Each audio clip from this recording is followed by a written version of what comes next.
We want our muscles working against that load every second of every exercise, and we want to reduce the risk of injury. All of the neurological and physiological adaptations that we want from strength training can occur even from very, very limited range of motion. Welcome to the Strength Changes Everything podcast, where we introduce you to the information, latest research, and tools that will enable you to live a strong, healthy life.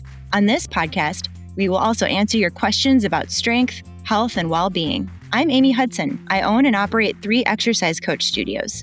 My co-hosts are Brian Sagan, co-founder and CEO of The Exercise Coach, and Dr. James Fisher, leading researcher in evidence-based strength training. And now for today's episode.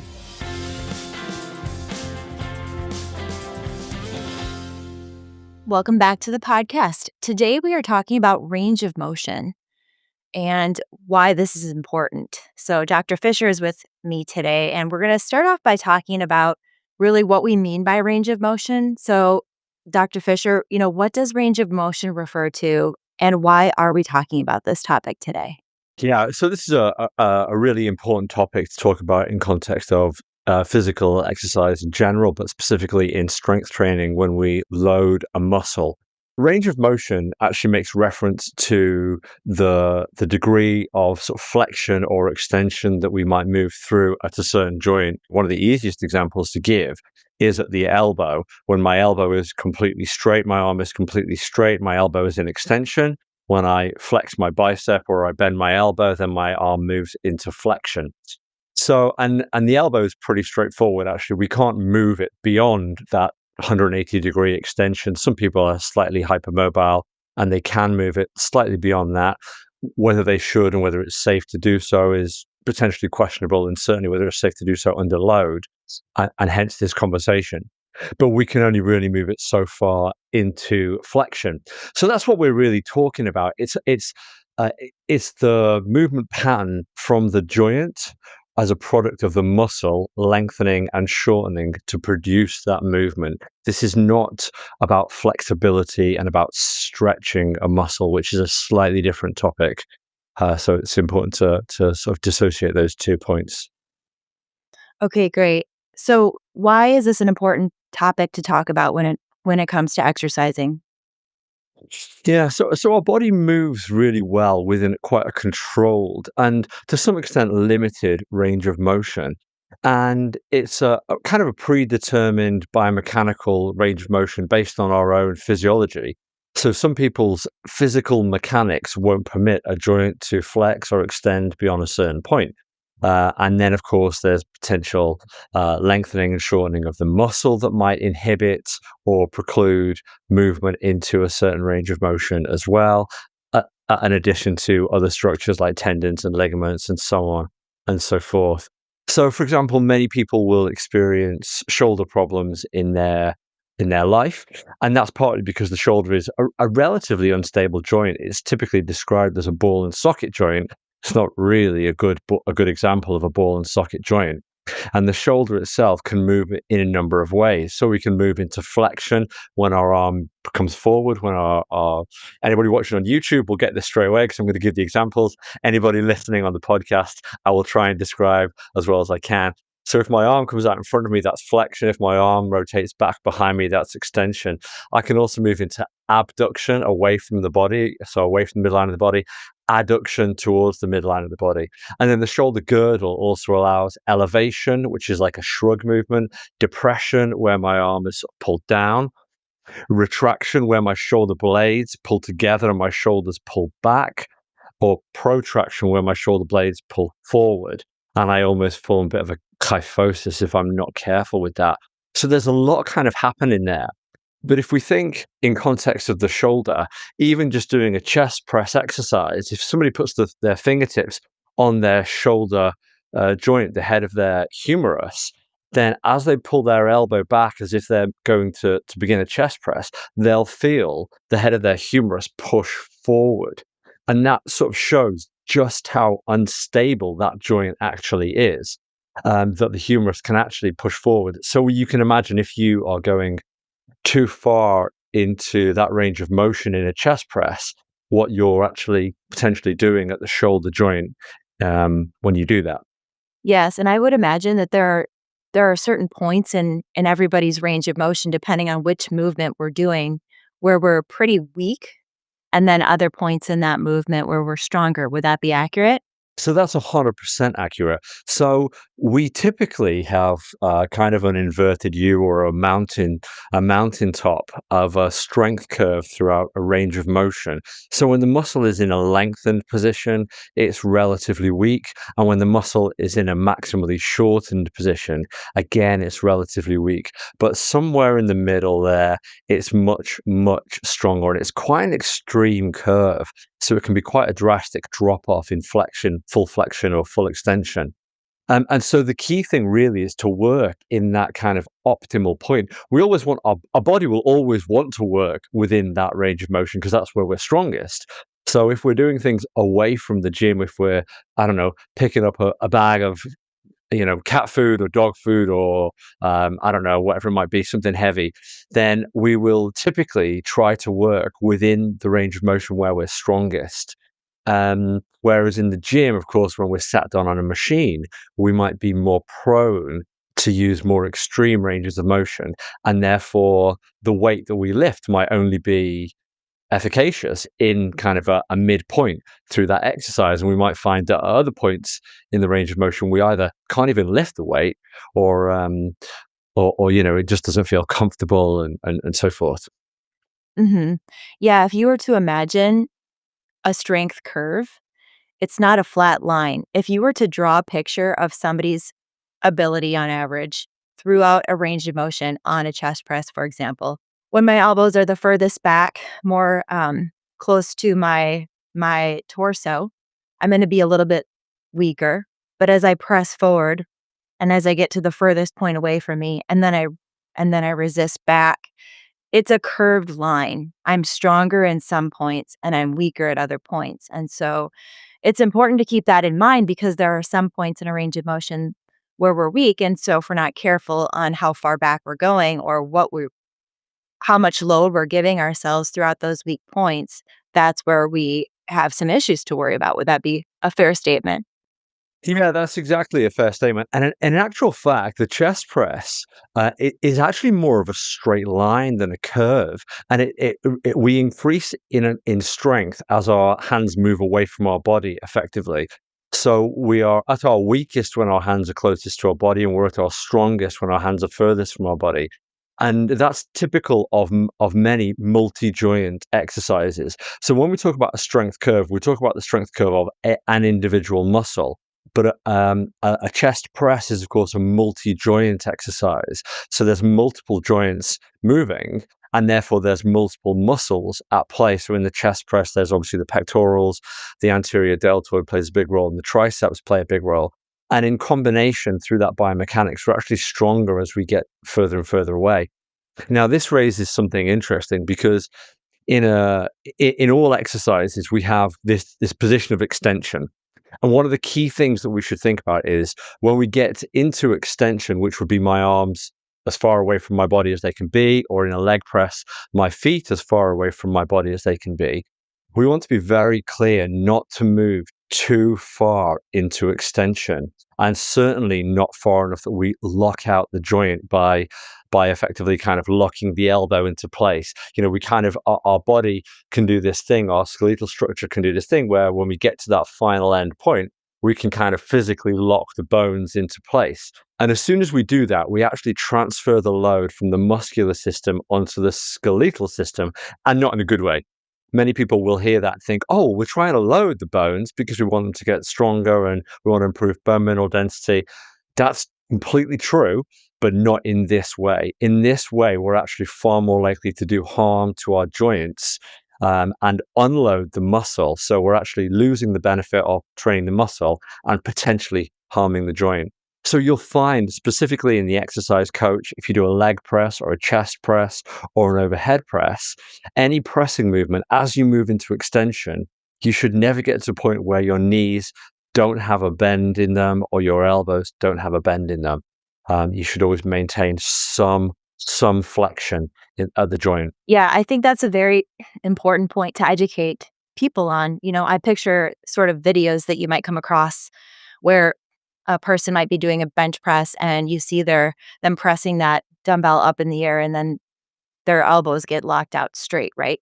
That's what we want to avoid because that's when our bones are bearing the load and not our muscles. So if we're trying to optimize an exercise session, we don't want to cheat in that sense, right? Where our bones get to bear all of those pounds. We want our muscles working against that load every second of every exercise, and we want to reduce the risk of injury or surprising those muscles with that load after being in a locked out position. And so this is something we educate our clients on is that we're keeping the muscles loaded in this slow and controlled way in order to maximize what they are doing versus allowing the bones to bear that load. Right, right. And when we use the exobotics devices, of course, the computer can control the load. It can give us the appropriate load based on our muscles' capacity at that position in the range of motion. So as we get stronger in the range of motion, so the computer will give us more resistance and the curve will increase and so forth. But if you can imagine somebody lifting a dumbbell, like you said, if I lift a 30-pound dumbbell, then it's 30 pounds when I'm in a position of flexion when I'm at my weakest, but it's also only 30 pounds when I'm in my strongest. So actually, you could argue that the top, potentially even the top third range of motion is not really doing a lot for me because I'm stronger than the resistance I've given myself. Now, in the same sense, if I come too far into flexion, and we'll talk about flexion in just a second, if I come too far into flexion, I'm actually so weak that instead of it being a 30-pound dumbbell, it might only be a 20-pound dumbbell, just purely because that range of motion, I'm so much weaker. So we really should be working within that kind of optimal range of motion, somewhere that's not too far into flexion and not too far into extension to optimize adaptations and maximize our gains from strength training, from safe strength training. Well, and that's what we all want, right? We don't want to get to that point of vulnerability there where we're opening up the door to outcomes we may not be wanting. Yeah, and this is one of the things that Matt Brisky talked about in the previous podcast. He talked about safe training and he talked about longevity. It should be a training that we can do over time, not a training that you can only do in your younger years. I think many people in their 20s, maybe even in their 30s, will use more extreme ranges of motion, and their body might be more capable of managing that in the short term, but it's not sustainable over the long term. And certainly if they think more practically, they want their joints to last a lifetime. So what's the point in putting the joint at risk for the 20s through that decade of life and then paying for it in your 40s and 50s? Look after those joints as much as we can. Absolutely. Okay, so then the second position is, of course, flexion, and we started to talk about this. So our flexion would be, so if you can imagine a leg press when our knee is as bent as far as it will go, and even coming back as far into our chest as it can go. So this would be our extreme of flexion. If you imagine somebody on a leg press, the knees are coming right back to the chest. But what's actually happening here is two things. First of all, our hamstrings and our gluteals can only stretch so much as we move into this position of flexion. And so one of the things that happens is our pelvis actually will rotate. And of course, our body works as a unit. It doesn't work as in individual muscles. So it will always make accommodations at other joints or at other muscles. So we do this extreme leg press, our pelvis will rotate underneath. And as our pelvis rotates, what happens is we lose our neutral lumbar curve. So my lower back now will completely straighten out as my pelvis rotates. And so we think this is good because we've got more range of motion in our leg press. But the next day, we don't feel it in our legs, we feel it in our low back because we've applied that strain, or we've really reapplied that strain to a different joint or a different anatomical structure within our body. So again, we want to be really careful. Another great example is our chest press. A biomechanist once said to me, the safest upper body exercise is you can always see your hands. So, and if we think that when we do a chest press exercise, our hands typically stay in a position where we can see them, they're in front of us. If we come too far back into a position where we can't see them, Well, I would challenge anybody, if you can bring your hands far enough back that you can put kind of your thumbs on your shoulders, just imagine what your scapula are doing behind you. They're retracting. They have to do that to allow our shoulders to move in that position. Okay. But if you think about doing this with a resistance where you're now maybe laying on a bench doing a bench press, or if you are on a seated chest press where your back is against a pad, well, now your scapula are not able to move into that position. So you've still moved into that extreme of flexion in the chest press, but actually our other structures haven't allowed that to happen. So what has happened is we've had a stretch response in kind of our tendons and ligaments around our shoulder joint, not a scapular response in our back that's allowed that movement to occur.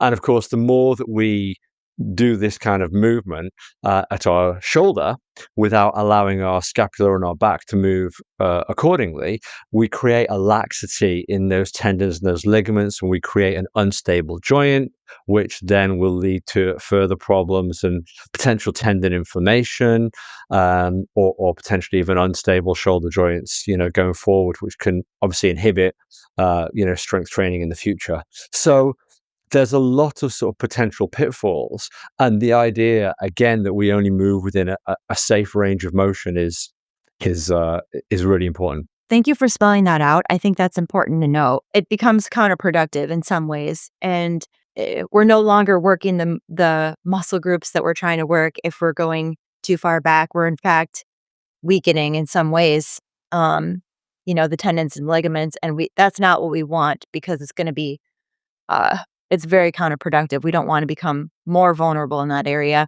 as a result of trying to gain strength. So that's really helpful to understand. The other thing that we often talk about with range of motion is that people might feel more prone to feeling a soreness from following a workout where there's been a more extreme range of motion. And it's often difficult to think about whether there's a difference between, okay, my shoulder muscles are sore or my shoulder joint is sore. Now, first of all, it's worth clarifying that soreness is not an indicator for adaptation. If you feel sore after a workout, after in the successive days after a workout, that's not an indicator that you've had a good workout. It's certainly an indicator that you've done a workout, but it's typically an indicator of it being quite a novel stimulus. So, those people that are accustomed to strength training might not feel that soreness anymore. But if you went and ran a marathon, you'd definitely feel that soreness for a few days afterwards. And it's purely because it's a novel stimulus. But it's difficult to identify the difference between soreness in a joint and soreness in a muscle. And in that sense, it's almost worth saying, if you feel soreness, go back and now limit the range of motion a little bit more, or go back to speak to your coach or your personal trainer and just double check that range of motion is in the right place. Because if it's soreness in the joint, then you'll pay for it over the long haul. Yeah, that's really helpful. Sometimes we do have clients that ask us, should I be feeling sore after every workout? But you just have answered that question. And I think people will feel some muscular soreness after a workout. It's not a problem at all. The idea that the muscle has worked and that they've worked hard, some people will really kind of embrace that soreness, and that to them is a marker of a good workout. And other people will resent it. And it can be, to some extent, it can be quite debilitating. I often think in some clients, the last thing that you want is to make them feel so sore the next day or two that they can't perform their kind of daily functions, without soreness, without that discomfort. That's not kind of motivating to go back and do the next workout. But certainly, if it's from an extreme range of motion, then it's likely going to produce wear and tear. And there's a great quote by Bill DeSimone, and I often joke about this. Bill DeSimone has written a number of books that really are geared around joint health and good biomechanics in strength training. One of the most recent ones was called Joint Friendly Fitness, and that's available on Amazon and so forth. And Bill's quote, which I will butcher, I'm sure, goes something like, the things we do in our 20s, we pay for in our 40s. The things we do in our 50s, we pay for later that day. So, we have got to think about long-term joint health and well-being. Yeah. Well, so it sounds like you're an advocate for controlled range of motion. I certainly am. I certainly am. And so really that takes us to another point that says, okay, if we limit the range of motion, what are we losing? Are we losing anything? Um, are we leaving anything on the table as far as adaptations? Now, for some time, in the last few years, there's been talk that you need to use more extreme ranges of motion to optimize muscle hypertrophy. And that's simply not the case. There's more and more research coming out. There's many, many research papers have been published or um, that are in press, meaning they're in review or that they are in the process of being published, that simply show there's no difference between extreme ranges of motion and much, much safer ranges of motion. And then the other thing we can think about from a strength point of view is our body. We often think, well, we only get stronger in the area we train within. Actually, some of the greatest studies on range of motion have talked about isometric training, and that's only training at a specific joint angle. So you can imagine if I only did a bicep contraction with my arm at 90 degrees, would my bicep only get stronger when my arm is at 90 degrees? Well, that's simply not the case. And in fact, what we know now is that we get stronger probably about 20 degrees either side of the range of motion that we train within. So we don't need to move into an extreme range of motion to even get stronger in that range of motion. The stimulus is still there and still extends to about 20 degrees either side of the area that we move within. So we're certainly not leaving anything on that table at all as far as strength or muscle hypertrophy and so forth. And we are maintaining that joint health, that tendon health, and that ligament health, and so forth. There's a lot there to kind of clarify for the listeners, hopefully. Yeah, I mean, it's almost fair to say, you don't have to press very far out. Again, talking about a chest press, I could press with all my might against a wall and get an amazing workout, even though I'm not moving anywhere. Right. There have been some unbelievable studies, really fascinating from my point of view as an exercise physiologist. There was a study back in 2011 or 2012, and it had a number of participants just simply stand and perform a co-contraction of their biceps and triceps with their arm at a 90-degree angle. And over a 12, they did, I think, 5 or 6 maximal contractions for sort of 5 or 6 seconds. And they did that a couple of times per week. And they found that after sort of 12 weeks of training, their biceps had got bigger and their triceps had got bigger. They found that their dynamic strength, their ability to lift a barbell in a bicep curl, had gone up. And their ability to recruit muscle fibers had also improved. So all of the neurological and physiological adaptations that we want from strength training can occur even from very, very limited range of motion. And in fact, many physiotherapists, I've done a lot of work with physiotherapists. One of the first things that you do when rehabilitating a joint is to work isometrically. Okay, can we contract the muscles around that joint? Yes, let's contract them. Okay, then we can start to extend that range of motion to try and mobilize the joint that bit more and so forth. So isometric training can be absolutely great. And of course, one of the protocols on the Exobotics devices, Accommodate, is so good working within that limited range of motion, which can be great for things like lumbar extension, or I've used it with overhead press and pull down, and it's a really tough workout. Yes, it's really awesome. Our exercise coach studios have this technology. With the click of a button, a trainer can accommodate somebody's workout to adjust automatically that range of motion, to lower the goal that we're targeting that day, in real time based on how somebody's body is doing. And so it's fantastic technology. But overall, too, Dr. Fisher, I mean, how would you say this research and this understanding of controlling range of motion should apply to anybody working with clients, to trainers, to coaches, to anybody who is delivering exercise to clients?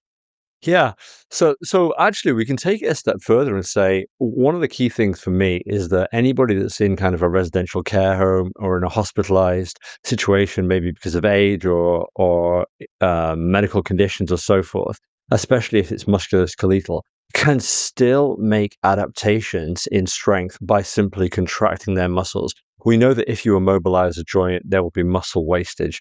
So we still want to see that muscle contraction. So even if somebody is sat and they contract their muscles, that's a good thing. Muscles were meant to be there to be used. Let's use them. Now, if you're a coach or a trainer, or if you're training at home or training yourself in a normal commercial gym and don't attend the exercise coach, then the key thing that I would say is always set the range of motion on the machine so you're not moving into an extreme of flexion where you have to start the exercise from a position that you're uncomfortable to get into, and always control that range of motion so you're never moving too far into extension that you're either unloading the muscle, either because you're so strong in that position that the muscle doesn't, that the weight is so light, or especially that you're transferring the load onto the skeletal system. Now, I think many trainers and coaches will be aware of this. They'll have kind of understood this through their education and certifications. Although this is hopefully a nice reminder. But if you're a trainee, just training on your own, going to a gym, then just bear in mind you don't need to do these extreme ranges of motion. Your adaptations will occur pretty similar, irrespective of the range of motion that you used, and your capacity to maintain training by avoiding injury will be enhanced. So. Well, this is really helpful information. I've taken away from this conversation a lot of things. Most importantly, the benefits of controlling somebody's range of motion throughout a movement and the incredible upside to doing so. Um, among other things. But is there anything more that you'd like to leave our listeners with here from this topic today? No, I think we've covered everything, Amy. Thanks so much. Thanks, Dr. Fisher. We will see you next time. And remember, strength changes everything. Thanks for listening. If you enjoyed today's episode, please share it with a friend. You can submit a question or connect with the show at strengthchangeseverything.com. Join us next week for another episode, and be sure to follow the show on Apple Podcasts, YouTube, or wherever you get your podcasts so that you never miss another episode. Here's to you and your best health.